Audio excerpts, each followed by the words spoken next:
সুপ্রভাত। চলে এসেছি আমি কুমকুম আপনাদের সামনে অমৃত কথা নিয়ে। তা আজ আমি আপনাদের শোনাবো আমরা মন্দিরে প্রবেশ করেই কিভাবে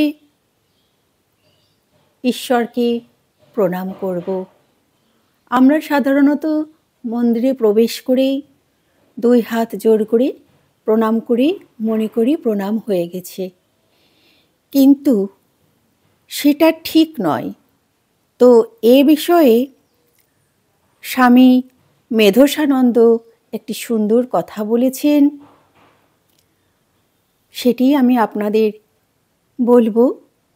সাধারণত আমরা মন্দিরে প্রবেশ করেই শ্রীরামকৃষ্ণের পট বা বিগ্রহের সম্মুখে ভূমিষ্ঠ বা সাষ্টাঙ্গ হয়ে অল্প সময়ের মধ্যেই প্রণাম পর্ব শেষ করে ফেলি।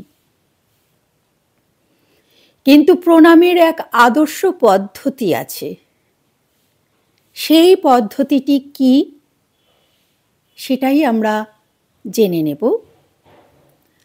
এ প্রসঙ্গে স্বামী ব্রহ্মানন্দজির সেবক ও সচিব এবং রামকৃষ্ণ মঠ ও মিশনের সপ্তম প্রেসিডেন্ট স্বামী শঙ্করানন্দ একবার বলেছিলেন যে মন্দিরে ঠাকুরকে কিভাবে প্রণাম করতে হয়।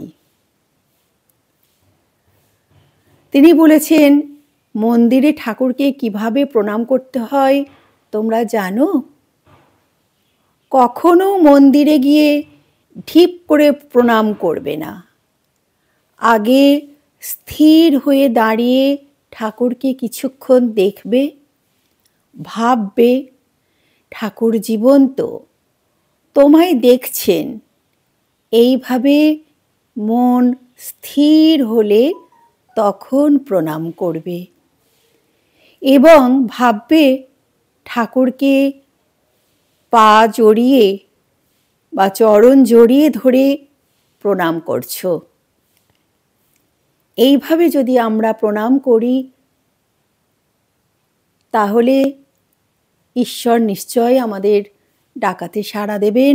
মন প্রাণ একাগ্র চিত্তে যদি আমরা ঈশ্বরকে ডাকতে পারি, তিনি আমাদের ডাকে সাড়া না দিয়ে পারবেন না। মনটাকে আগে স্থির করে নিতে হবে। তো শেষ হলো আজকের অমৃত কথা, এক ঝলক। আবার ফিরে আসবো আগামী দিন। ভালো থাকবেন, সুস্থ থাকবেন, সব সময় সৎ পথে থাকবেন, সৎ চিন্তা করবেন, সৎ কর্ম করবেন, সৎ বাক্য বলবেন। নমস্কার।